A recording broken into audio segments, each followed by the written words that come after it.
정의용의 브리핑을 분석해 보기로 하겠습니다. 이 브리핑의 제목은 동남아 3개국 순방결과 관련 백브리핑이라고 합니다. 처음 시작부터 정의용 안보실장은 앞에 있는 기자들에게 그런 이야기를 합니다. 여러분 모두 동남아에 갔다가 이제 돌아온 기자들이다. 그러니까 그 자리에는 문재인 청와대 대통령을 따라서 동남아를 갔다 온 기자들만 있었다. 그들 모두에게 정의용 실장이 백브리핑을 한 것이다. 그것을 알 수 있죠. 그의 이야기는 이 기자들이 충분히 기대하는 만큼 국내에 문재인 청와대 대통령이 가서 했던 일에 대해서 뉴스를 내보내지 않았다. 실은 내용을 보고 나면 질책하는 그런 분위기라는 것을 알 수 있습니다. 마치 나팔수가 제대로 나팔을 불어대지 못했다 하고 탓을 하는 것처럼 기자들에게 거기에 갔다 와서 아주 많이 뉴스를 국내에 보냈을 텐데 국내에서 그것이 제대로 보도되지 않았다. 그런 이야기를 했던 것이지요. 그런데 여기에서 더 이상한 것은 정의용 실장이 동남아에 따라갔다 오지 않았다 하는 겁니다. 그는 중국에 갔다 왔는데 동남아에 직접 문재인 청와대 대통령과 갔다 온 기자들에게 이런 내용을 내보냈어야 한다 하는 식으로 브리핑을 한 겁니다. 상당히 어색한 장면이 되겠죠. 또 하나는 이것이 제목에 아예 백브리핑으로 되어 있습니다. 백브리핑이라고 하는 것은 원래 공개를 목적으로 하는 것이 아니죠. 그런데 이것은 청와대가 공개했습니다. 말은 백브리핑이라고 하면서 공개를 애초에 했어야 하는구나. 왜 그랬을까? 이 내용들을 직접 내보냈어야만 하는 것인가? 여러 가지 생각을 하게 됩니다. 내용을 살펴보기로 합시다. 맨 처음에 정의용 실장이 이런 이야기를 합니다. 제가 몇 가지 포인트를 저희 차원에서 설명을 하겠다.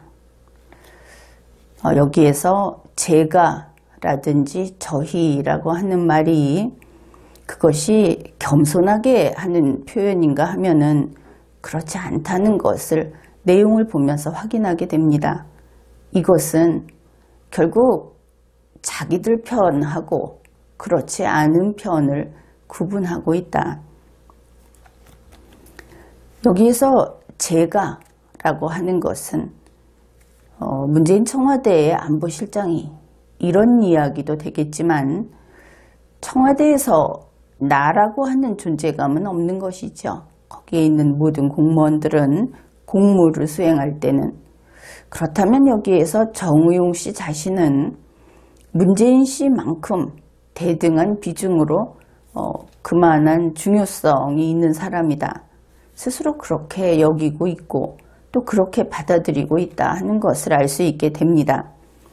그래서 여기에서 제가 라고 하는 것은 나 정의용이 충분히 그 의미로 보아야 하겠고 이것을 바꾼다면 전체 내용을 앞으로 보면은 왜 이렇게 풀이를 하는지 납득을 하게 될 것인데 남조선 안보실장 정의용이 이렇게 바꿔놓는 것도 상당히 정확하게 바꾼 것이 되겠다. 이렇게 판단을 했습니다. 그래서 이것을 다시 바꿔보면 이런 문장이 되는 것이죠. 남조선 안보실장인 정의용이 몇 가지 포인트를 남조선 청와대와 문재인 차원에서 설명을 하겠다. 누구를 향해서 하는 이야기인지 느낌이 조금은 올 겁니다. 이제 본래의 그 내용으로 들어가기로 하죠. 이번 순방은 신남방 정책을 추진하는 우리의 목표를 확실하게 새긴 것이다.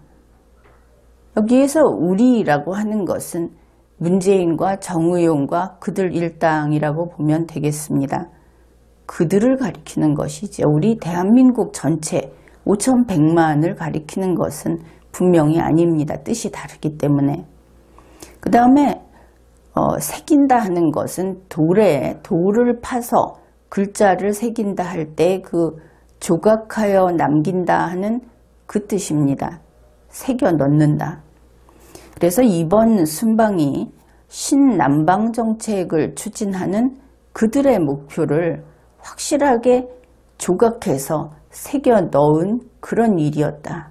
그렇게 이야기를 하는 겁니다. 여러분이 지금부터 우리가 하는 이 분석, 이 내용들은 다분히 어떤 그 이데올로기적인 베이스도 있어야 하고 논리도 있어야 하고 그런 것이기 때문에 상당히 집중해서 같이 이 과정을 진행해야 하겠습니다. 신남방 정책이 무엇이라고 했습니까? 그들의 목표를 확실하게 새겨 넣는 일이었다. 그러면 신남방 정책이 무엇일까 이렇게 궁금해지죠. 그 설명을 합니다. 신남방 정책은 우리와 아세안 10개국 간의 기반을 확충하는 것이다. 신남방 정책은 그들과 문재인과 그들과 아세안에 들어있는 10개 나라들 사이에 기반을 확충하는 것이다 그랬습니다. 기반이라고 하는 것은 바닥에 텄닦기를 하는 것이죠. 그 위에 많은 것을 쌓아 올리기 위해서 그 기반을 확충하는 것이다. 그러면 거기에 무엇을 지으려고 한다 하는 것을 알 수 있습니다. 그러면서 아세안 10개국에 대해서 설명을 합니다. 아세안 10개국은 어떤 국가들인가? 모두 북한과 외교관계를 유지하고 있다. 바로 이것이 아세안 10개국의 특징이자 그들의 그 의미인 것입니다. 모두 북한과 외교관계를 유지하고 있다. 그 다음 내용을 이렇게 이야기를 합니다. 그래서 각국이, 이 아세안에 있는 10개국 각국이 각자 의미 있는 역할을 담당할 수 있고, 그래서는 무엇입니까? 북한과 외교관계를 유지하고 있어서 그래서 각자 의미 있는 역할을 담당할 수 있다. 그렇다면 이들이 담당하는 역할은 북한과 관련된 것이겠죠. 그 다음에 또 그러한 역할을, 이 북한과 관련된 역할을 적극적으로 펼쳐나가겠다는 약속을 우리에게 해주고 있다. 지금 아세안 10개국이 북한과 그들이 외교관계를 맺고 있어서 그들이 의미 있는 역할을, 북한과 관련해서 의미 있는 역할을 해줄 수 있는데 그것을 적극적으로 하겠다 하고 우리, 지금 정우용이 말하는 그들에게, 문재인과 그들에게 그 약속을 해주고 있다. 그렇게 밝혔습니다. 브리핑에서. 그러면서 아세안이 가지고 있는 그 프로세스는 무엇입니까? 북한과 외교관계를 유지하고 있으면서 그것을 가지고 의미 있는 역할을 할 수 있고 그 역할을 적극적으로 하겠다고 계속 약속하고 있는 이것들, 이 일련의 프로세스, 이것을 우리가 앞으로 계속 최대한 그 활용 방안을 모색해야 한다. 역시 우리라고 하는 것은 문재인 등이라고 할 수 있겠죠.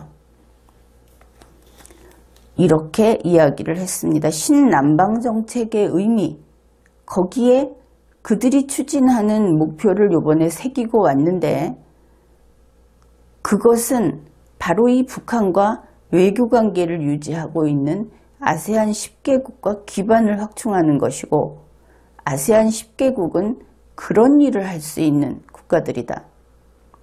그런 것이죠. 그래서 앞으로 이야기했던 바와 같은 그런 일을 하겠다. 쭉 연결되는 것이 다 무엇입니까? 북한과 선을 대해서 무엇인가 하겠다. 이런 것이죠. 그 다음에 그는 이런 이야기를 합니다. 우리와 아세안 10개국 간의 기반을 확충하는 것은 기반 확충이라고 했습니다. 그것은 신북방 정책과 함께 한반도 신경제 지도를 완성하는 데 매우 중요한 부분이다. 한반도 신경제 지도라고 하는 것은 결국 북한과 결합되어 있는 것이죠. 그것을 완성하는데 이 아세안의 기반을 확충하는 것, 무엇인가를 지금 준비하고 있는 그것은 매우 중요하다. 그러면서 문재인의 목표가 아세안 10개국을 다 순방하는 것이다. 이렇게 이야기를 하면서 이미 상당 부분을 순방을 했다. 인도네시아, 필리핀, 베트남, 싱가포르를 이미 갔다 왔고 이번 2019년 3월에 브루나이, 말레이시아, 캄보디아를 갔다 왔고 2019년 후반기에 태국, 미얀마, 라오스에 갈 것을 검토 중이다. 그렇게 밝혔습니다. 따라서 여기까지 내용은 전부 북한과의 연결고리 혹은 좀 더 북한과 직접 연결되는 통로 이런 것들을 이야기하고 있다. 그는 아세안 10개국이 북한과 외교관계가 있고 이 프로세스를 앞으로 최대한 활용을 하겠다. 그러면은 우리는 이렇게 이해를 해볼 수 있습니다. 가령 지금은 북한의 신의주나 개성이나 금강산 지역이나 이렇게 해서 거기에 들어가서 어떤 사업을 같이 하려고 하면 유엔이나 미국 여러 자유세계 국가들의 눈치를 봐야 합니다. 제약이 많죠. 그런데 만일 이것을 밖으로 쭉 늘려서 팔을 느리듯이 느려버리면 어떨까?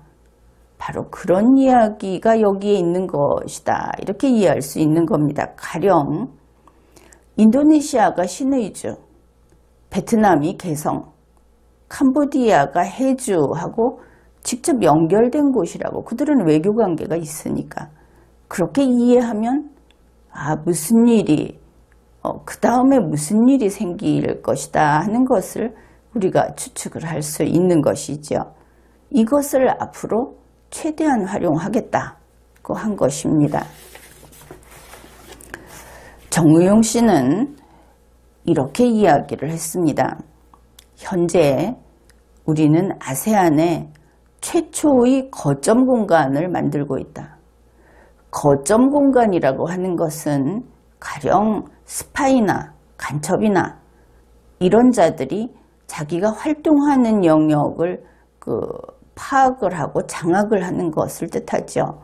그런데 거점 공간에서 활동을 하다가 상황이 나빠지면 그 중에 아주 작은 부분을 차지해서 그때부터는 진지를 구축하게 됩니다. 진지라고 하는 것은 광활한 지역이 아니죠. 최소한의 지역에서 열악한 상황에서 버티며 기다리는 것인데 그 전 단계 아직은 그렇게 위협을 받기 전에 남에게 그 눈치채게 하지 못했을 때는 자유롭게 활약을 할 때는 거점 공간을 쓰게 됩니다. 그런데 이 거점 공간을 만들고 있다 하는 이야기는 적어도 국가의 공무원이 더구나 대통령인 공무원이 있는 이런 청와대에서는 쓰지 않는 말이죠. 가장 많이 쓰는 것이 스파이나 간첩이나 범죄자나 그런 사람들이 쓰는 말이 될 겁니다. 어떻든 그는 아세안에 최초의 거점 공간을 만들고 있다고 했습니다.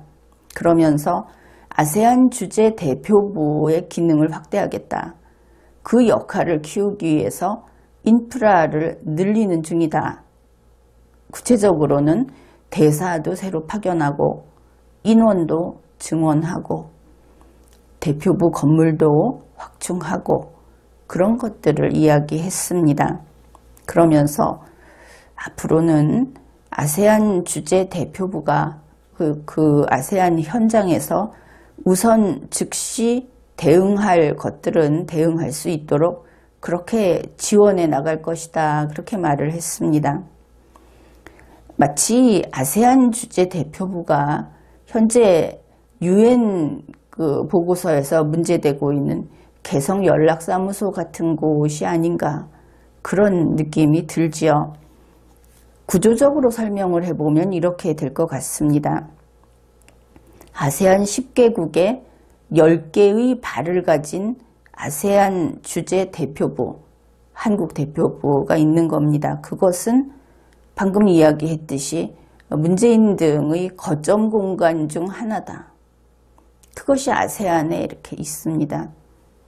거기에 남조선 청와대와 문재인이 지원을 한다 하는 것이죠. 거기서 지원을 하게 되면 그러면 이 아세안 10개국은 이 거점 공간에서 전부 선이 닿아 있고 그 10개국은 모두 북한과 직통으로 또 연결이 돼 있다. 이런 어떤 흐름도 이런 구조를 볼 수 있습니다. 특이한 것은 보통 이렇게 다른 국가 또 국가의 집단들하고 국가 간의 거래를 하게 되면 그것을 거래라고 하든지 통상이라고 하는데 정우용 실장은 그렇게 이야기 안 하고 지원이라고 했습니다. 그것이 진실이 아닐까 그렇게 보이지요. 결국 이것도 또 북한 이야기입니다. 그런데 아세안 10개국 플러스 거점 공간 중에 하나인 아세안 주재 대표부, 여기가 바로 북한 김정은과 파이프로 연결된 곳이다.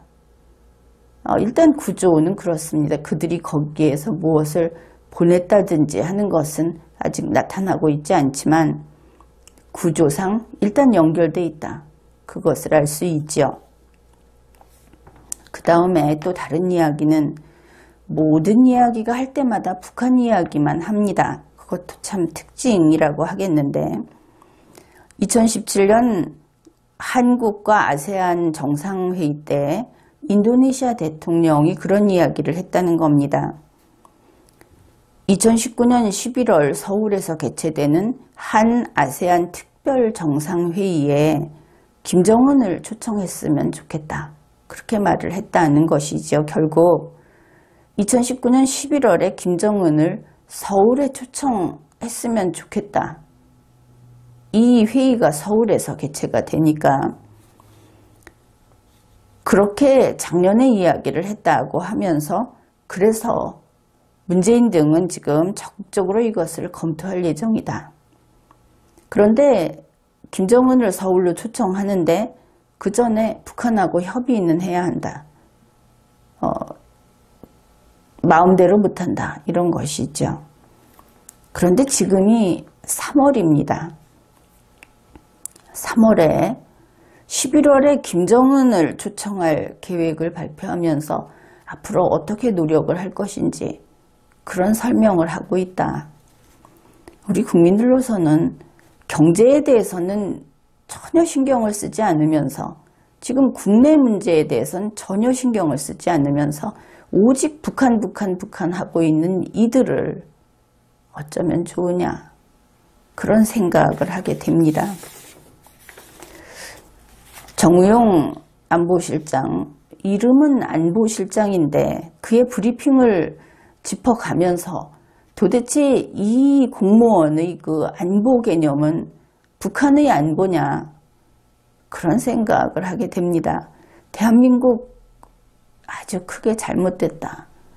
그것을 확인하게 되는 그런 브리핑인 것이죠.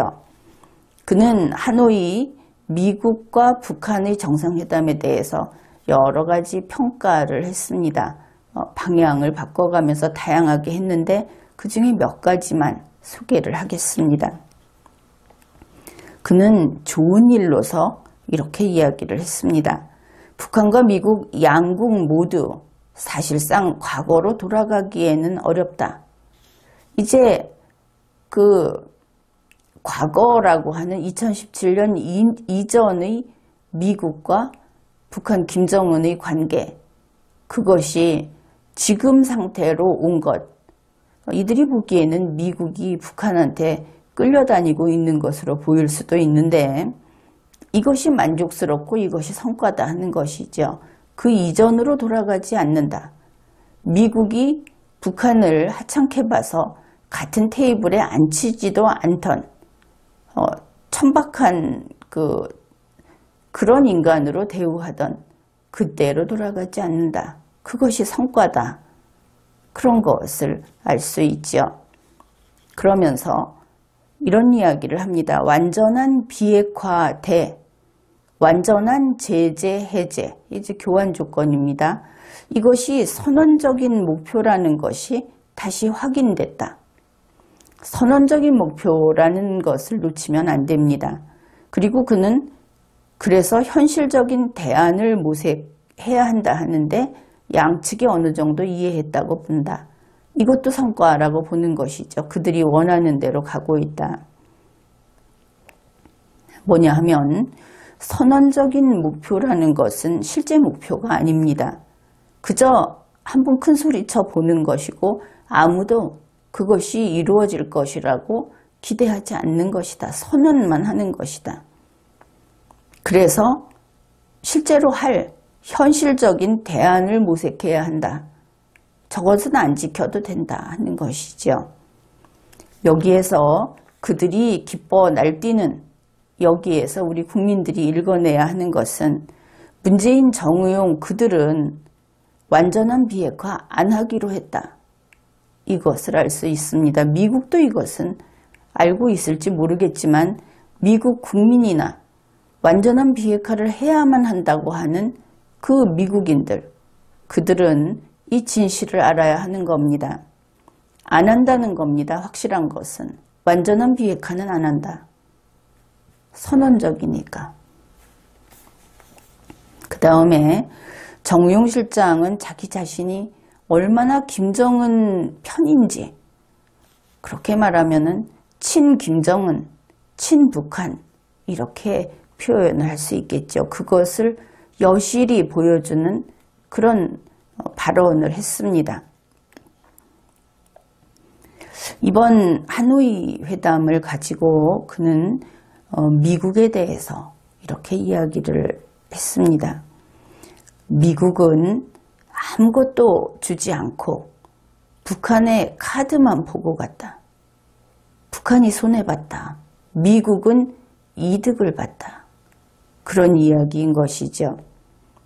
그런데 김정은 이야기를 할 때는 갑자기 아주 뜨거운 피가 흐르는 인간으로 바뀌는 것을 보게 됩니다. 그는 이렇게 이야기합니다. 김정은 위원장이 많은 기대를 하고 60시간 이상 기차 여행을 했는데도 불구하고 빈손으로 귀국했다. 정우용 실장의 이 말을 하는 태도에서는 김정은이 살인자다. 김정은이 우리 대한민국 국민의 원수다. 그런 생각은 티끌만치도 없는 것이죠. 우리 국민을 죽여도 김정은은 그저 고귀하고 그가 60시간 이상 기차를 타고 갔는데 성과를 가지고 가지 못해서 마음 아파하는 그런 모습이 보입니다. 그러면서 이런 일이 있어서 김정은은 앞으로 미국을 대할 때 협상 전술을 많이 고민하고 있을 것이다. 이렇게 말을 했습니다. 딴에는 정우용 실장은 미국 겁주려고 이런 이야기를 했을 수도 있습니다. 자기 생각에 눈이 멀어서 그것밖에 안 보이는 사람이니까. 그래서 미국 똑바로 안 하면 앞으로 김정은이 협상하는데 어떻게 미국을 다룰지 협상 전술을 고민하고 있을 것이다. 이렇게 이야기를 하는데 우리 국민들이 보기에 이것은 정의용이 모르고 있는 것이죠. 정의용과 문재인 그들이 모르고 있는 겁니다. 자기들이 미국을 속이고 김정은을 속이고 그리고 자기들의 그 무능하고 또 무식하고 한 그 능력이 부족한 상태를 깨닫지 못하고 자기들이 아주 뛰어난 줄 알고 미국과 북한을 요리하려고 했던 그것 때문에 김정은이 벼르고 있다, 분노하고 있다. 이제 문재인이나 정의용이 하는 이야기는 일단 듣고 이용만 할 뿐이지 신뢰하지 않는다. 이런 것들을 전혀 모르고 있는 것처럼 보인다 하는 겁니다.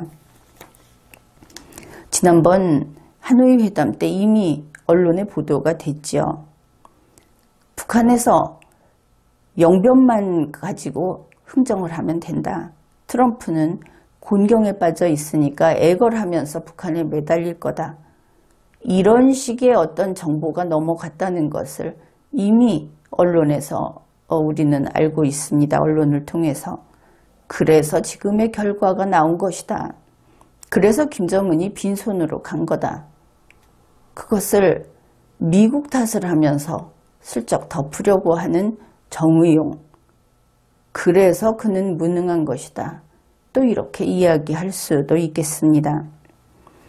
그는 우리 정부, 즉 정의용네 정부가 앞으로 어떻게 할 것인가도 이야기를 합니다. 북한에 대해서 긍정적이고 유화적인 자세를 계속 유지해야만 한다. 그는 그렇게 이야기를 합니다. 북한에 대해서 북한과 싸우든지 북한을 제압하든지 할 생각은 애초에 없는 겁니다. 이것은 대한민국 헌법을 위반하는 것이고 대한민국에 대해서 반역적인 태도를 취하는 것이다. 그렇게 평가할 수 있겠죠. 그는 북한과 미국 간의 협상이 지연되는 것을 차단하기 위해서 노력하겠다고 합니다. 그 노력이 무엇이냐 하면 참 기가 막히게도 북한과 미국의 협상이 지연되는 것을 막기 위해서 미국이 북한에 대해서 계속 만나자고 이야기를 하도록 하기 위해서 한미 간의 긴밀한 공조를 하겠다.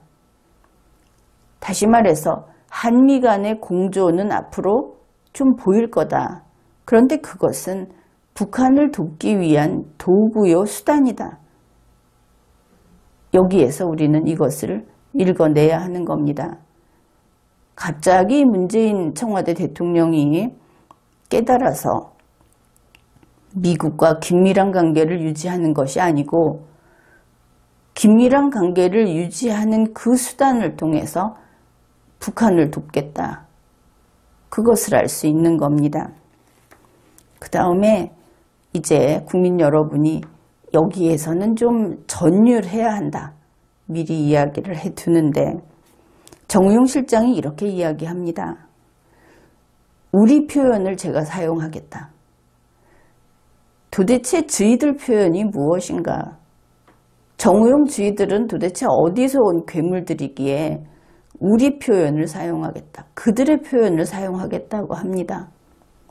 우리 대한민국 5,100만 국민의 표현이 아니고 그 앞에 이번 그 동남아 순방에 따라갔다 온 그 기자들의 표현도 아니고 저희들 표현을 사용하겠다. 그러면서 이렇게 이야기를 합니다. 북한과의 관계에 있어서 지금까지 그자들이 이룩한 이 성과들은 거대한 정치적 파도의 결실이다. 이것이 저희들 표현이라고 합니다. 거대한 정치적 파도의 결실. 뭐하는 인간들인지 국민들은 여기에서 나라를 뺏겼다. 청와대를 뺏겼다. 거기 있는 자들은 우리 한국어를 쓰는 우리 대한민국 국민이 아니다. 이제 이렇게 느낄 수밖에 없는 것이죠. 그러면서 정의용 실장은 이런 이야기를 합니다. 다음 차례는 남북 간의 대화다.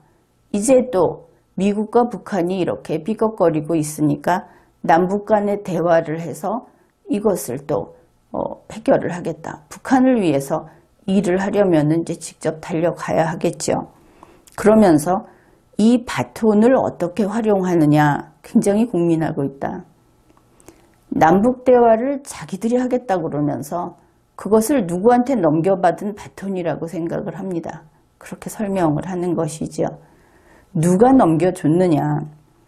정우영 안보실장 말에 의하면 미국의 트럼프 대통령이 넘겨줬다고 합니다. 지금까지 북한과의 이렇게 왕래를 하고 밀고 당기고 하면서 트럼프 대통령에게 계속 바톤을 받았다 넘겼다 했다고 하는데, 그러면 도널드 트럼프 씨가 공산주의자냐, 혹은 친북이냐, 김정은의 하수인이냐, 빨갱이냐, 우리 보고 그것을 믿으라고 하면 좀 곤란한 것이죠. 어떻든 이 브리핑에서는 트럼프 씨는 친북으로 보입니다. 그는 안 그래도 친러시아라고 지금 의심을 받고 있는데 친북이라고 이야기를 한다. 트럼프 씨가 좀 곤란할 겁니다. 그리고 대북 협상에 있어서 이것도 중요한, 그들이 쓰는 언어와 우리 일반적인 언어가 다르고 그들의 논리와 우리의 논리가 다르기 때문에 마치 그 난수표를 다시 번역을 하듯이, 암호문을 번역을 하듯이 이것을 풀어나가야만 문제를 해결할 때 그들이 어떤 음모를 꾸미고 있는지 이런 것들을 읽어낼 수 있겠다. 그들이 우리하고 다르니까, 다르면 우리 편이 아니니까 이렇게 생각할 수밖에 없는 것이죠. 대북 협상에 있어서 정우용 실장은 살라미 전술은 안 된다고 합니다. 이 말을 듣고 안심하면 안 되는 것이죠. 그는 이런 이야기를 합니다. 북한으로부터 한두 번 연속적인 조기 수확은 필요하다. 그러니까 좀 이른 시기에 북한이 한두 번은 무엇을 내놔야 한다. 미국을 꼬드기기 위해서 미끼가 되겠죠. 그런데 유의할 것은 살라미 전술은 그래도 한 여러 번 이렇게 주지 않습니까? 그런데 한두 번 연속적 조기 수확 이후에는 말을 안 합니다. 그렇다면 불안해지는 것이죠. 우리는 그러면 한두 번 주는 것으로 끝인가? 미국의 역할은 그러면 한두 번 줄 때까지만 붙잡아 놓으면 거기까지인가? 이런 추측을 할 수 있는 겁니다. 그러면 거기까지라는 것은 무슨 뜻인가? 그 다음부터는 미국은 상관없다. 미국의 눈치를 볼 일도 없고, 그러면 그런 미국은 어떤 존재냐 하면은 더 이상 북한에 손을 댈 수 없는 무력한 미국이 된다. 당연히 그렇게 생각을 할 수 있는 겁니다. 언제 그럴까? 누누이 청와대에서 강조하듯이 바로 일정한 불가역적 스테이지에 도달하게 된다. 한두 번 연속적으로 뭔가 달라는 것을 주고 나면 그때쯤은 불가역적인 국면에 도달하게 된다. 이렇게 볼 수 있습니다. 그것이 무엇일까? 우리가 익히 지금까지 생각해왔던 종전선언, 미군 철수, 한미동맹 파기, 그리고 한국군의 무력화, 이런 것들을 생각해 볼 수 있는 것이죠. 지금의 상황이 계속 이렇게 악화가 된다면 불가역적 스테이지에 도달하는 것이 그리 길지 않다, 그렇게 길게 남지 않았다, 이런 것을 읽어낼 수 있는 겁니다. 정우용 실장은 비무장지대의 모든 GP를 철수하겠다고 했습니다. 모든이라고 했고, 당장 2019년 4월 초부터 한강 하구의 민간 선박의 자유왕래를 실현시키겠다고 했습니다. 민간 선박의 자유왕래, 그러면 북한 선박도 온다는 뜻이겠죠. 한강 하구에. 어떻든 분명하지는 않지만 이렇게 청와대 브리핑을 좀 읽어보고 앞뒤 그 논리적인 추론을 하면서 정리를 해보았습니다. 그런데 이 청와대 브리핑은 참 이상하다, 그런 느낌을 받았습니다. 지금까지 우리가 함께 확인을 했듯이 브리핑 내내 정의용 실장과 청와대의 그 우리라고 하는 그들 일파는 그 시선이 북한 김정은에게 고정되어 있다. 이런 것을 우리가 알 수 있었던 것이죠. 그들은 김정은을 걱정하고 김정은을 기쁘게 해주려고 하고 김정은이 서울에 오기를 갈망하고 또 이 동남아 그 아세안들 같으면 그들이 김정은과 알고 거래하는 사이라는 그 이유만으로 그들을 사랑하고 이번에 가서도 그랬듯이 아낌없이 돈을 줍니다.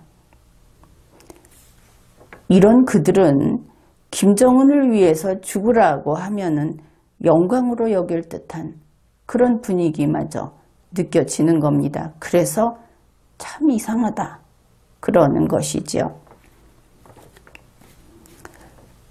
예전에 이런 사람이 있었다고 합니다. 평생 그냥 나름대로 건실히 일을 하고 돈을 벌었는데 그 번 돈을 전부 버는 족족 자기 자신이 먹고 쓰지도 않고 그리고 자기 가족이나 주위에 있는 사람들 그가 아는 세상 모두에게 인색하게 굴면서 악착같이 그 돈을 저축을 하는 그런 사람이 있었다고 합니다.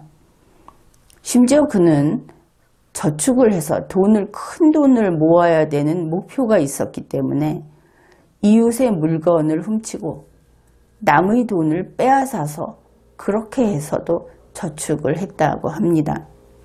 그리고는 세월이 어느 정도 지난 후에 어느 날 가족들에게 말도 없이 집도 팔고 집안에 있는 세간살이도 다 팔아서 현금화를 한 다음에 그 돈과 그동안 모아왔던 그 은행에 있는 돈을 다 찾아가지고 예루살렘으로 성지순례를 떠났습니다.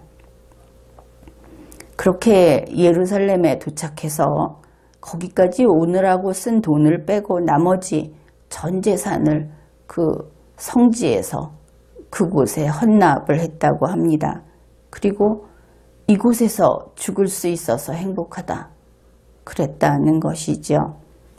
그러면 남겨두고 온 가족들, 집도 없고 돈도 없이 남겨둔 그 가족들은 굶어 죽을 것이 뻔한데 이 사람은 전혀 개의치 않았다고 합니다. 그냥 행복하다 하는 것이죠. 이런 이야기가 있는데 정의용 실장이 말하는 그 우리들이라고 하는 문재인 씨 같은 거기에 문재인 청와대 대통령도 그 우리에 들어가겠죠. 안 넣어주면 섭섭하겠죠. 또 청와대 정부의 핵심 인물들도 우리에 들어갈 겁니다. 이 정의용이 말하는 우리라는 그들에게 있어서 혹시 북한은 그들의 예루살렘인가 이런 생각을 하게 됩니다.